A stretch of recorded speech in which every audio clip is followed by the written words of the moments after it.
Bonjour à toutes les 2. Bonjour, Julie Cognier.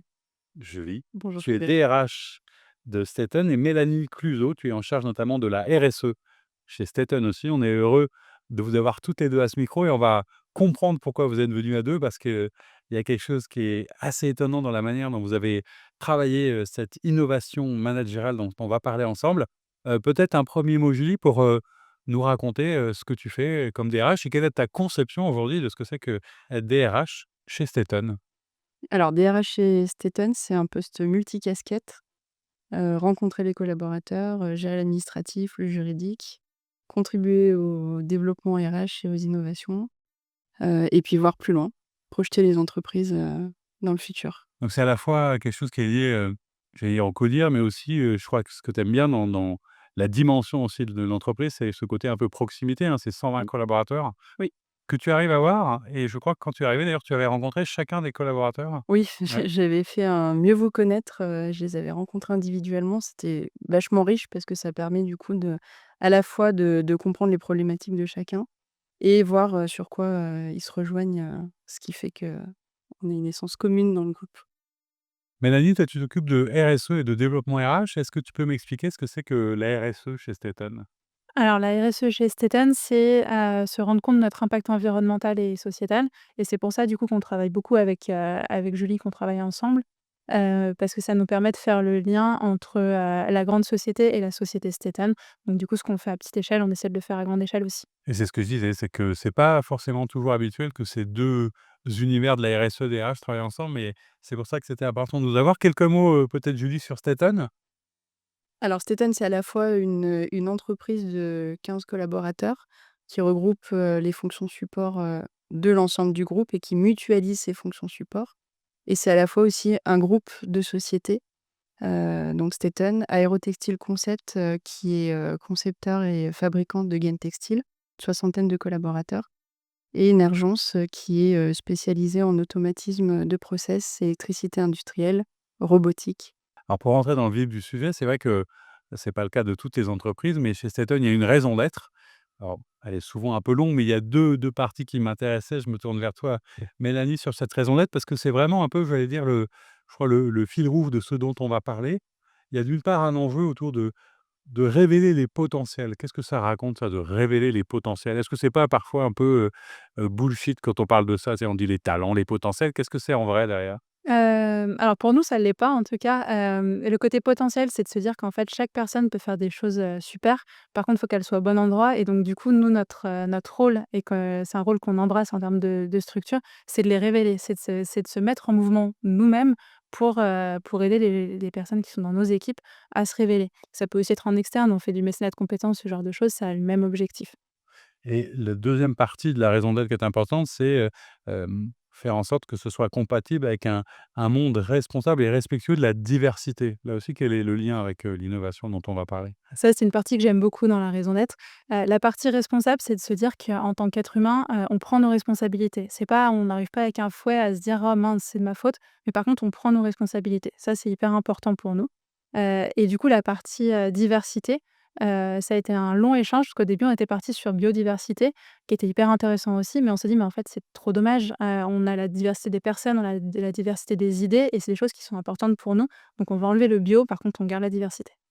Alors, on est là pour parler innovation, à un moment où l'innovation, elle est aussi nécessaire parce que c'est difficile aujourd'hui, hein, dans certains secteurs, tout ce qui va être RH. C'est que à quelle difficulté, principale vous êtes confrontées, toutes les 2? Est-ce que c'est, comme pour beaucoup, le recrutement ou est-ce qu'il y a d'autres choses qui sont des enjeux aujourd'hui sur les RH?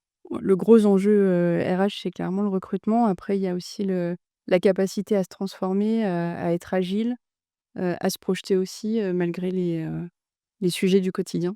C'est pour ça qu'il faut, toujours et sans cesse innover. Alors, innover, qu'est-ce que ça veut dire, pour toi, Mélanie? Je crois qu'il y a quelque chose quand même qui est lié aussi à l'ADN, j'allais dire, de l'entreprise et à sa dirigeante, en vrai.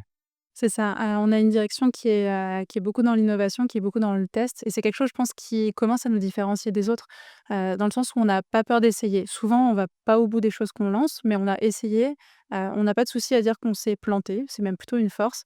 On peut revenir à un sujet 2 ans après en se disant: «Ah ça y est, je pense que nous, on est mature, le monde, il est mature», ou alors on peut ne pas du tout y retourner si c'était vraiment juste une mauvaise idée.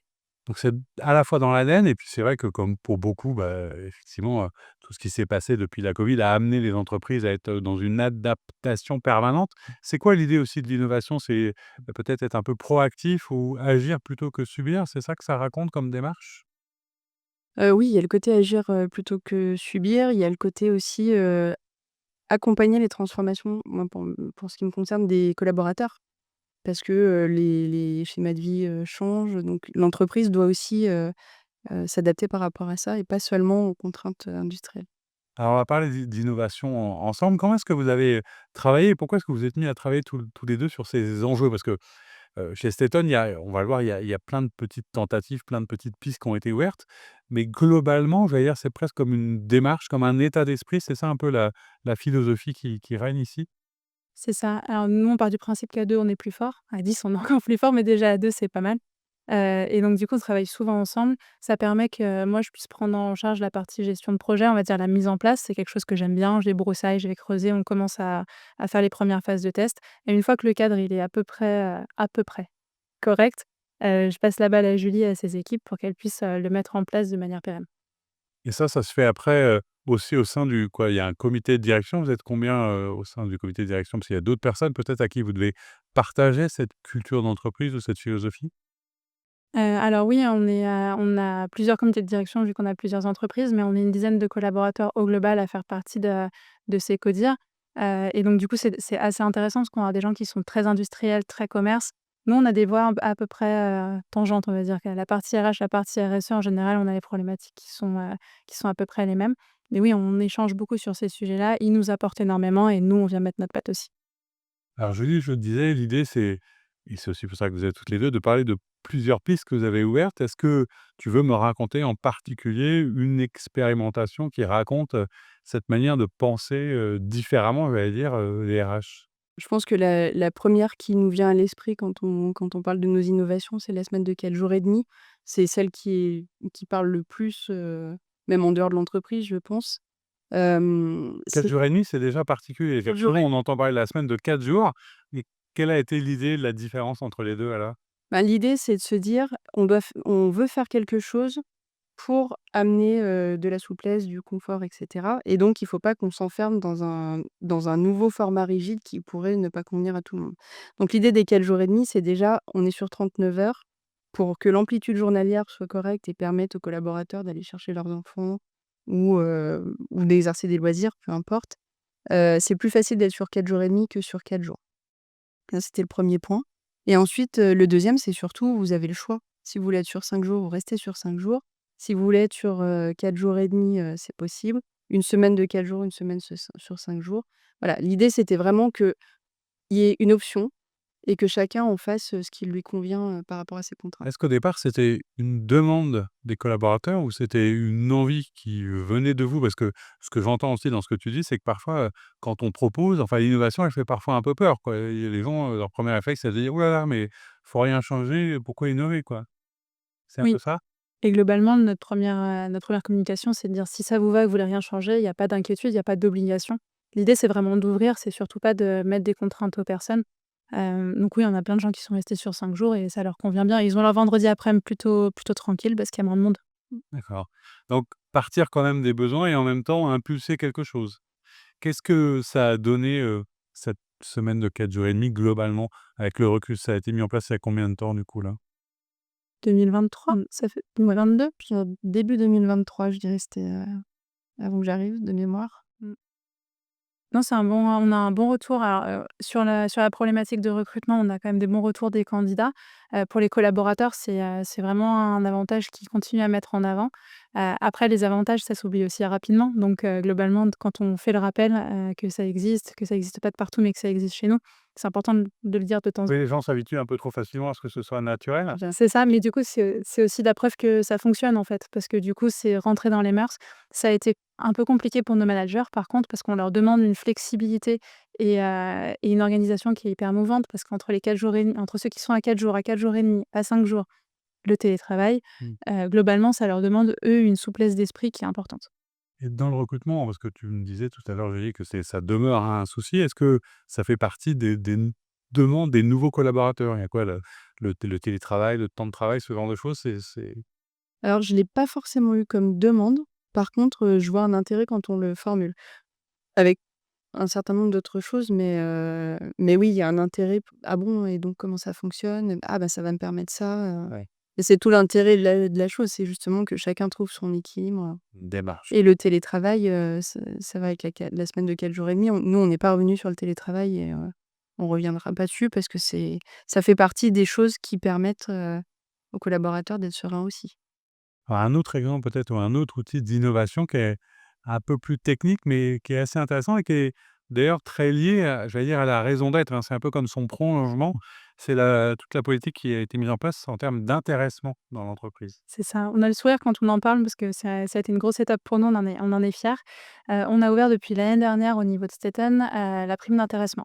Jusque-là, la prime d'intéressement, elle était calculée sur la performance, économique de la société, donc sur le résultat et du coup, on s'est dit: «Bah, c'est quand même dommage». On fait tout un travail avec la raison d'être, d'ouvrir ce que c'est que la performance, qu'on puisse travailler une performance environnementale, une performance sociétale, mais ça se voit pas dans nos chiffres, en fait. Quand on parle de performance, finalement, on sort que les euros.